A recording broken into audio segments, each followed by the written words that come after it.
watching the award-winning GHS-TV, Germantown Community Television, your hometown news and information station.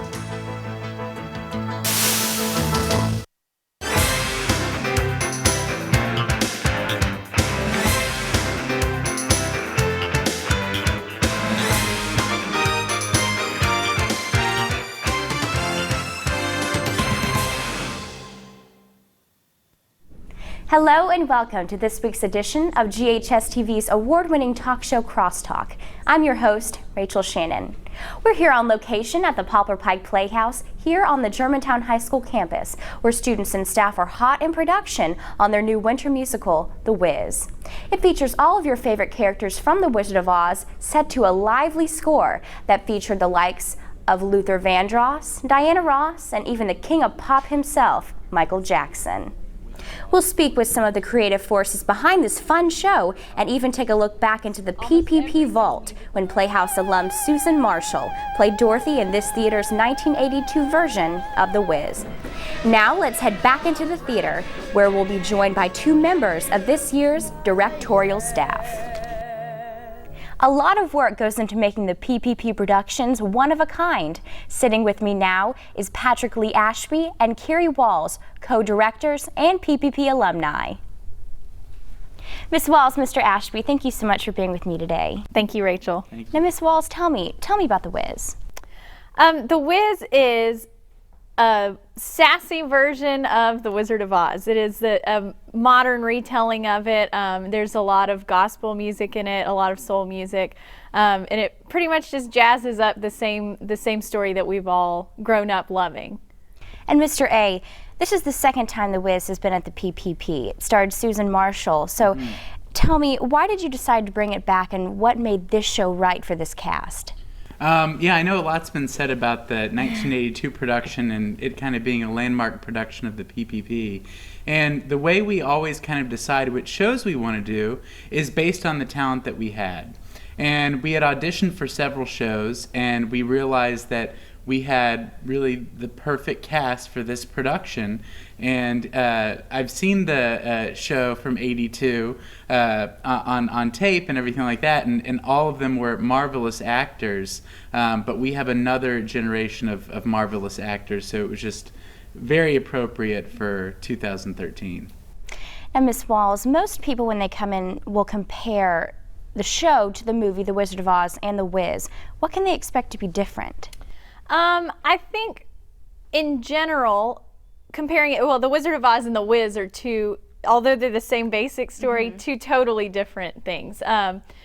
With The Wizard of Oz, it sticks to the basic storyline of the young girl gets blown into Oz, and she meets these three friends along the way, and they, face the same challenges, the Wicked Witch, but there's some differences as far as like who the witches are. There's more witches in this than there are in The Wizard of Oz. And then even comparing it to the Wiz film that people are familiar with, that had Michael Jackson in it.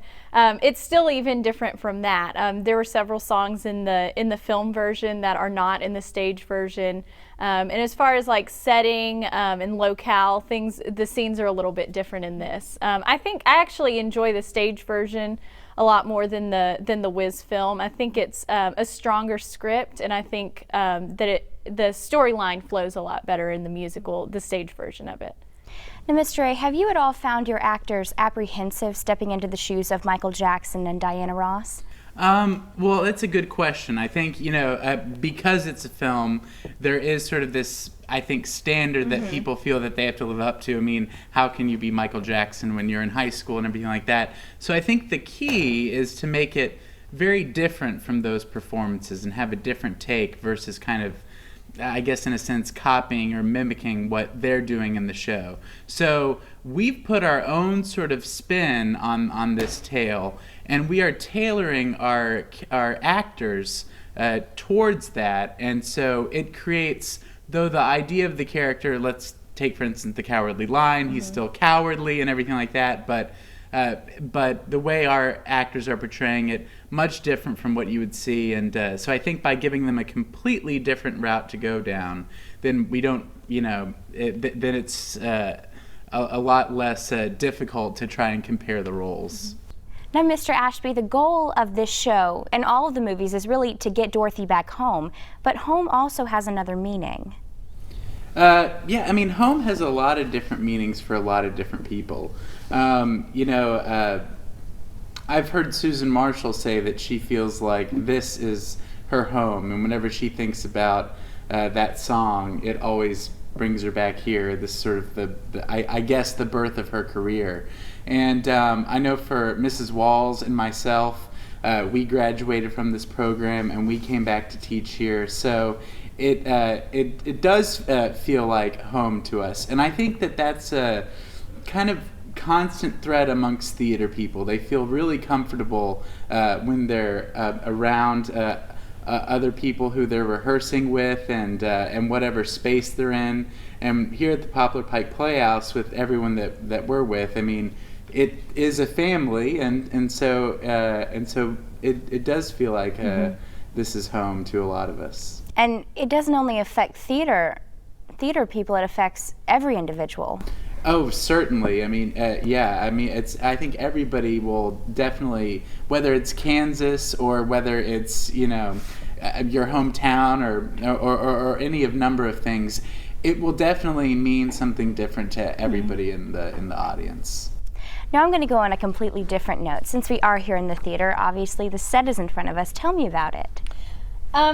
If you've seen other shows at the Poplar Pike Playhouse in the past, I would say, 15 years, almost every single musical we've done, we've used the turntable.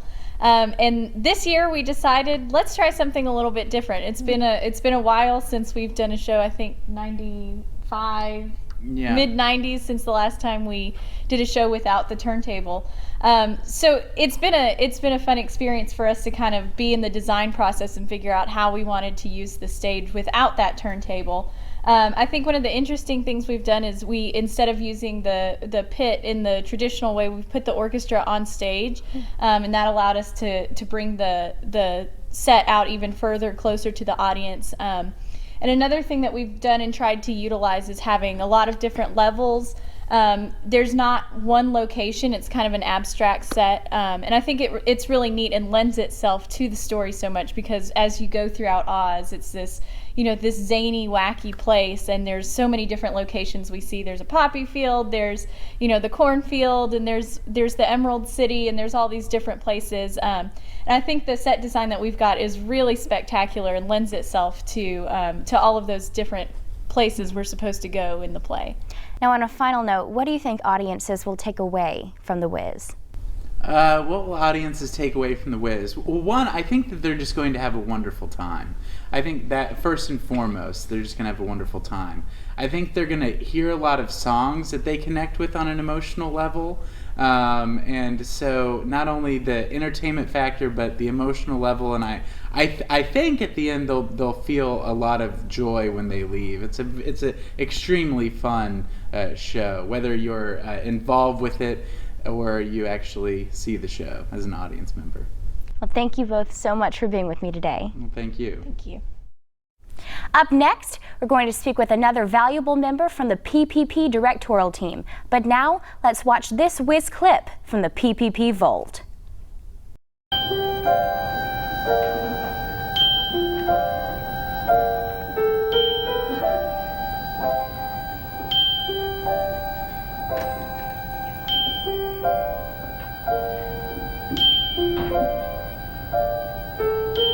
When I think of home, I think of a place where there's love overflowing. I wish I was home, I wish I was back there with the things I've been knowing. Wind that makes the tall grass bend into leaning. Suddenly the raindrops that fall have a meaning. Sprinkle the sea, makes it all clean.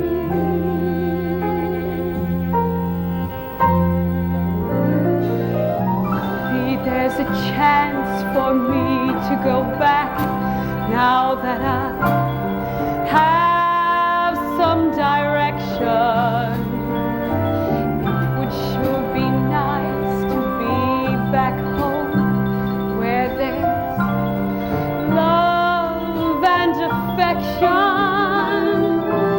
And just maybe I can convince time to slow up, giving me enough time in my life to grow up.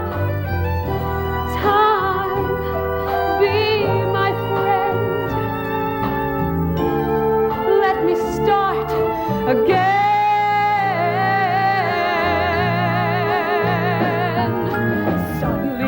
My world's gone and changed its face, but I still know where I'm going.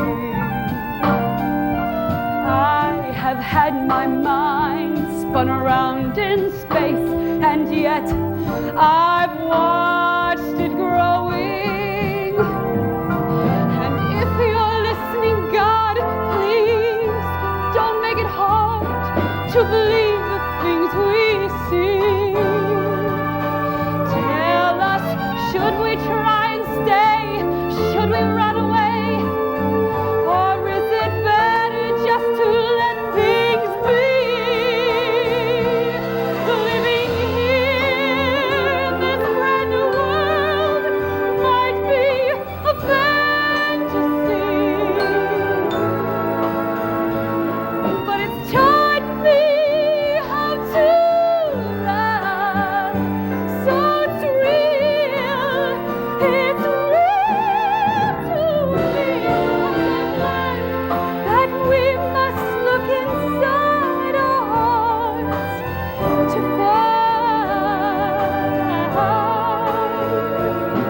a world full of love, like yours, like mine, like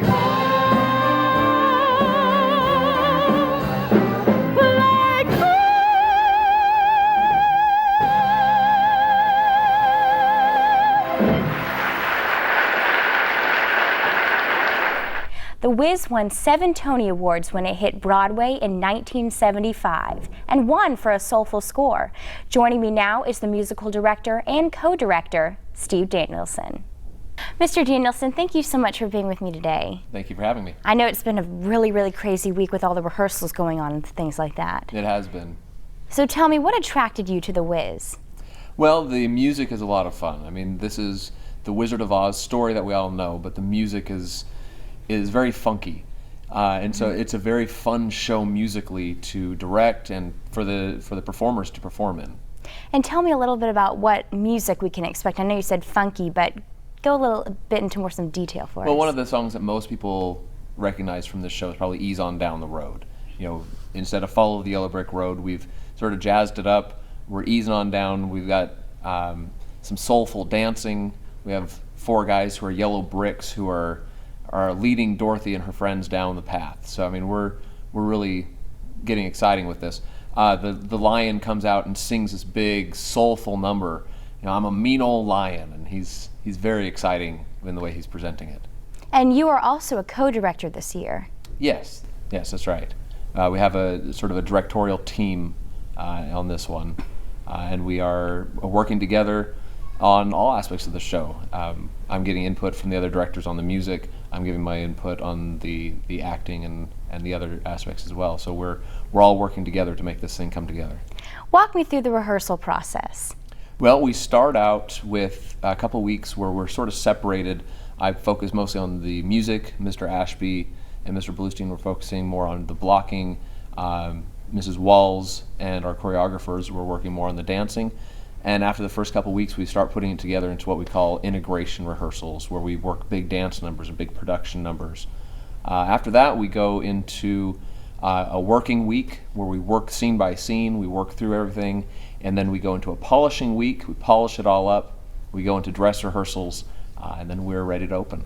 So integration definitely sounds like the most stressful part of the rehearsal process. It is. It's the first time everyone's on stage and everybody's all together, and it takes a while for the show to start to take shape.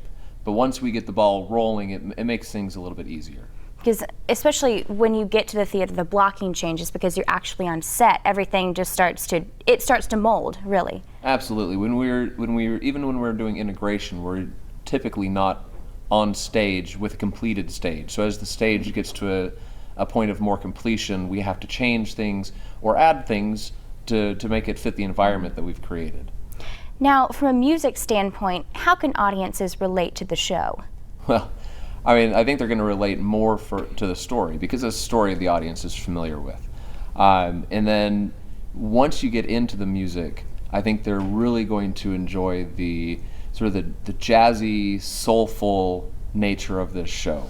I mean, this is music from the 1970s, and so this is very much of the disco era, and you know, you sort of got to put yourself in a different mindset to get into the music properly. But I think most of the audience is not going to have a problem doing that. I think we're going to have a lot of fun with the audience.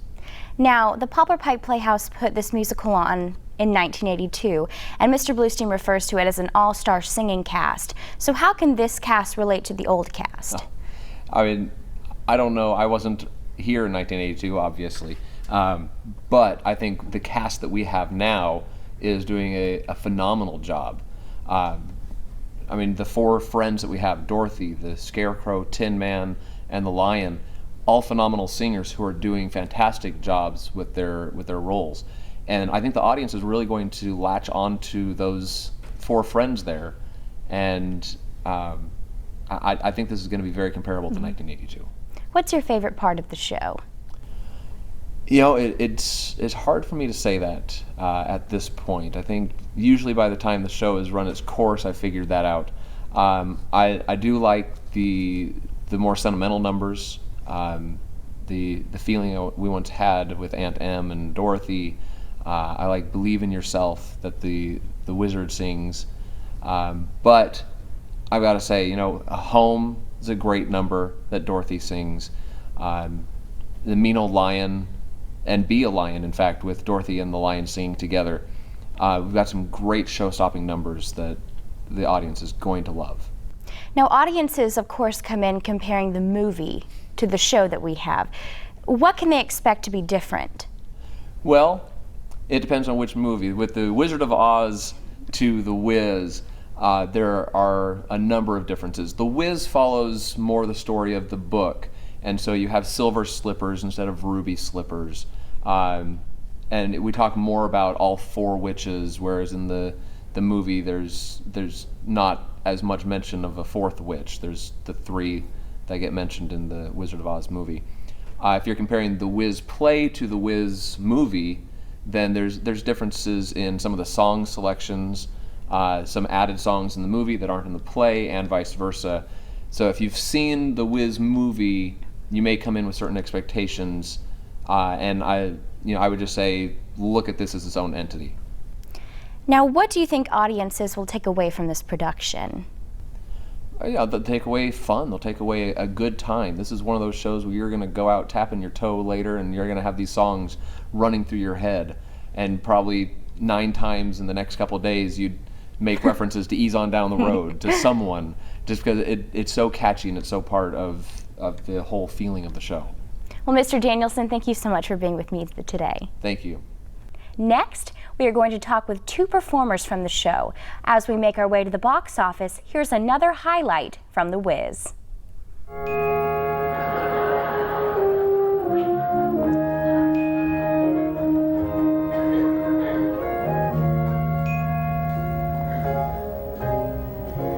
There is a place we'll go where there is mostly quiet, flowers and butterflies. A rainbow lives beside it.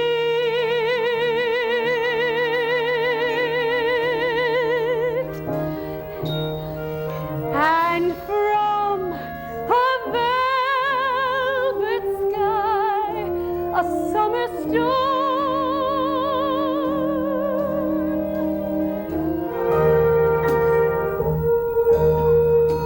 And then a mighty roar will start the sky to crying.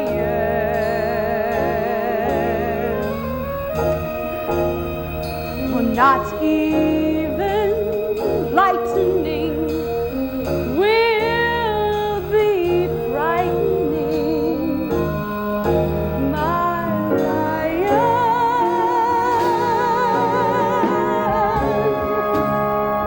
And with no fear inside, no need to run, no need to hide.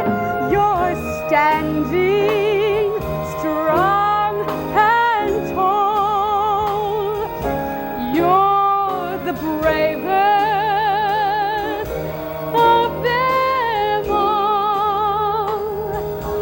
If on courage you must call, then just keep on trying and trying and trying. You're a lion in your own way. Be a lion.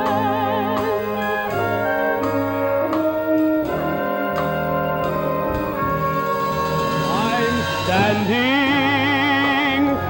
strong and tall. I'm the bravest. You're the bravest. Of them all. You're the bravest. Keep on courage. I must call. You must call. I'll just keep trying.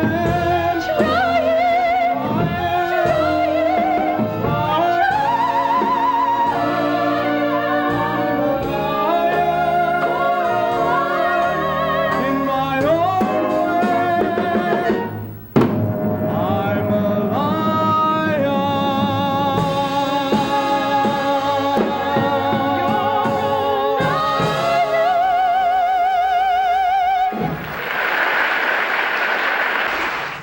And right now, let's meet two members of this year's cast, Germantown High junior Matt Kuns and senior Emily Wolfe. Thank you both so much for being with me today. I know rehearsal processes have been hectic. Definitely. Definitely. So Emily, tell me about your character Eveline. Well, Eveline is the Wicked Witch of the West, and she lives down in the sewer the way we're playing it with the Las Vegas theme.